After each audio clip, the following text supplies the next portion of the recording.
Tech with theQ.com, RECTEQ.com. Smart grill technology. Start your grill from your phone. Cook your meat, seafood from your phone.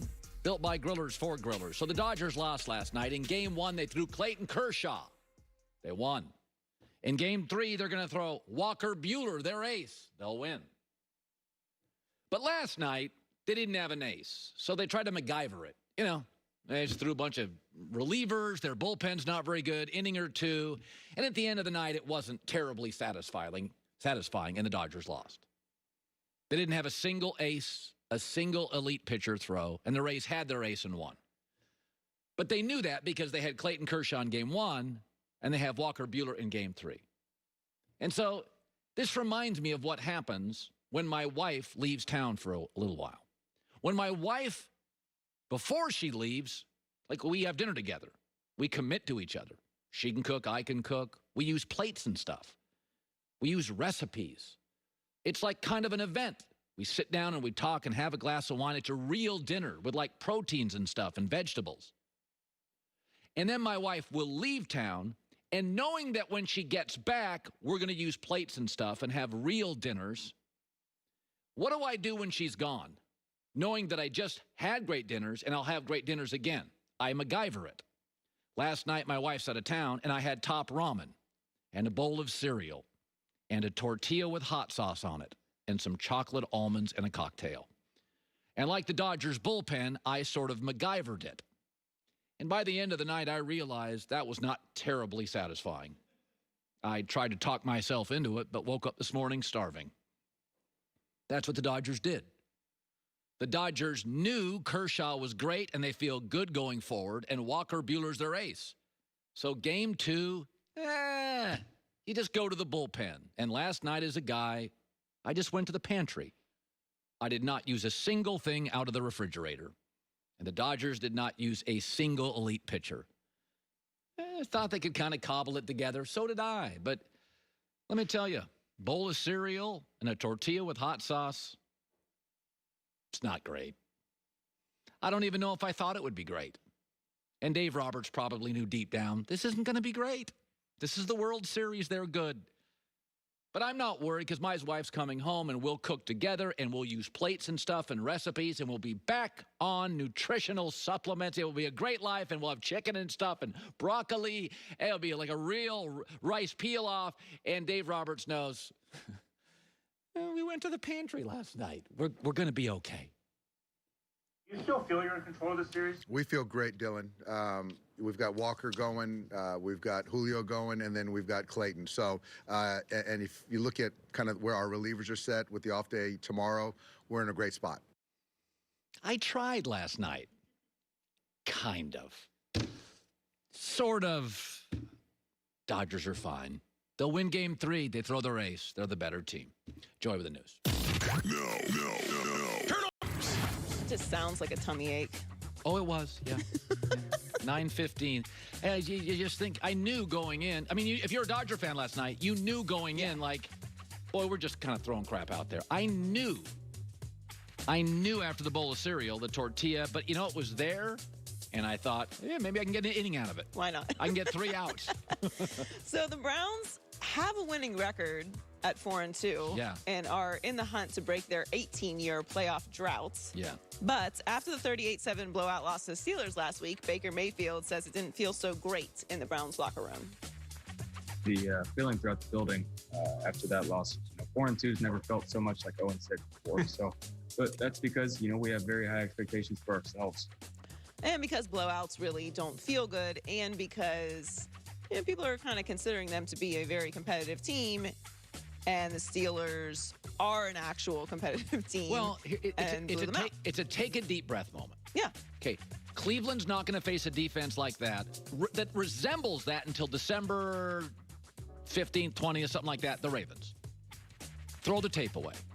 Take a deep breath. You're 4-2. You have the best or second best running game in the league. This is one of these classic bad teams historically with low sports self-esteem overreact to wins and losses. Look at how Aaron Rodgers reacted to the blowout. He's offended that people are questioning him. If I was a Cleveland Browns staffer, throw the Steeler tape away. You're not 0-6. You're 4-2. And by the way, I looked it up this morning. Browns have the easiest NFL schedule going forward. They will not face any defense, and they have a rookie left tackle against the Steelers. Good luck. So this is a classic. It shouldn't feel like 0-6. If it feels like 0-6, you're overly emotional. Take a deep breath. You're 4-2. They're going to go on like a 5-game winning streak in Cleveland. They play the Bengals next week. Then they have the Raiders at home. Then they're the Texans. Eagles at home. Close. At the Jags. At the Titans. That's fine. But you're not 0-6. You're 4-2 with a month of games. You should win all of them. Philly will be close. I don't think it's so much that they got blown out by a really good team and they're not going to see a defense like that again. Because they lost like that to the Ravens, too. Right. So to me, that feeling of anxiety, the 0-6 that he's talking about, is coming from the fact that when you play really good teams, you play terrible. And that's the next step of development. Right. Now, I don't think you should panic. I'm with you. You play the teams that are on your schedule, and you've beaten more of those teams than you've lost. Yeah. So take the losses as what it is. Those teams are better than us, and we're going to have to play better to beat them. Yeah. But that's the issue. They played 3 teams with a winning record. The Ravens, the Colts, and Pittsburgh. They beat one of those teams. Yeah, convincingly. You are not there yet. Yeah. And I'm with you. This is always the problem with the Browns, or, as you said, teams that have low sports self-esteem. They go high and low. You have it's okay. It's okay. You're going to lose games in the NFL, and sometimes they're going to be bad. Aaron Rodgers is a perfect example of that. He is offended at the mere idea that they are falling apart. They lost the game. Listen, New England this past weekend, that game against Denver really wasn't that competitive. They got pushed around the field for 3.5 hours. It happens. It's just the NFL. Like, you're just going to have bad weekends. The key in this whole thing, don't get too high, don't get too low. Just go. But that's just drama. It's drama. You can't overreact to the situations. You and I had dramatic childhoods, so we're just not up for it. Like, I'm not into drama. I'm not into drama. Well, because when you have dramatic childhoods, but for different reasons, you just put your hand up. Not interested in your drama. Just solve the problem. It can't be the same thing every single day. And that's the Browns' issue. You can't overreact to losses like this. So Tua will get his highly anticipated first NFL start next week. Wish it was this week, but I understand why it's next week. Yeah. Next week, when the Dolphins host the Rams, and he spoke yesterday about his excitement and his surprise about the move. You know, you never know when your opportunity is given. And when Coach Flo called me, I thought it was like any other call. Well, it's definitely been a journey. I definitely do reflect on that process that I went through, and I'm definitely blessed to be able to still be here and play the game that I grew up dreaming to play. You know, between Justin Herbert, Joe Burrow, and Tua, they're all, for their age, really mature. These are 22-year-old guys. They're just all their temperaments. Joe Burrow is very focused. Tua is there's a certain calm about him. Like, that's not a small thing. I also think that when you look around at all of our leagues, a lot of the young stars are much more, I don't want to say more mature, but it does feel like they come into the league kind of understanding what's expected of them. Even in college, they kind of already show their maturity and the ability to deal with the press and the hype. And I think that there's a lot of factors playing into that. One, I think that former players take a bigger concerted effort in mentoring and reaching out and being part. That's a huge part of it. Yes, of these young athletes' lives. I think that they're spending a lot more time at camps around these former players and developing, and around each other as well, similar to the AAU mentality that goes on in the NBA. They all kind of know each other. So while they're still competitive, there's a little bit more camaraderie and understanding of what they're going into. I think the leagues do a really good job of rookies working with rookies to make sure that they have good people around them. They're financially in a good situation with their money. Rookie symposiums. But yeah, I mean, the future of the league, of all these leagues, it's remarkable, the amount of great stars and talent that are coming into all the major leagues. No, and I think some of this over the last 10 to 15 years, the money is so enormous now that the coaching now, these guys are mini micro industries. And so, like, people are there meant, Trent Dilfer does this. Like, you're going to be $100 million athlete.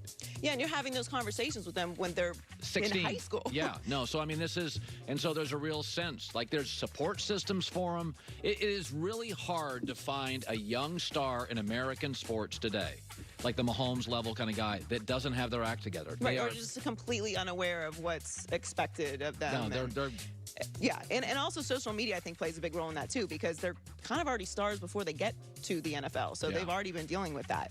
So finally, some trade news. Defensive end Yannick Ngakoue is on the move again. After just 6 games with the Vikings, Ravens have traded for the pass rusher. Baltimore will reportedly send a 2021 third-round pick and a 2022 conditional 5th-round pick to Minnesota in exchange for Ngakoue. He had 5 sacks, 2 forced fumbles, and 7 quarterback hits, 12 tackles in 6 games this season with Minnesota. No, so I don't think this is that Minnesota doesn't like him. I think it's Baltimore needs him. Yeah. And that's a lot for an edge rusher. Those are real picks. Right. So he's flying to Baltimore. They have a bye this week. So he's flying to Baltimore in the next 24 hours to begin COVID protocol. So he'll be ready to play in Week 8 for the Steelers. But the NFL leads the NFL, or Baltimore leads the NFL in fewest points allowed per game, and they're tied for second most sacks. So this is just bolstered. They're already pretty active defense. Well, and I think if you watch Pittsburgh, how they handled Cleveland, Baltimore may look at that and say, here's a way to beat Cleveland. It's the pass rush. I don't think this is the Vikings bailing on him. I think this is the Vikings saying, God, I think Baltimore initiated those calls, perhaps, and said, we need a pass rusher. We'll give you 2 real good picks. And the Vikings see where they are. Yeah, they see where their team is. They need to start rebuilding. Yeah. And he'll be reuniting with Calais Campbell, he was with in Jacksonville. Woo! Poor Joe Burrow. Oh, Lord. Yeah. Yeah. Joy with the news. Well,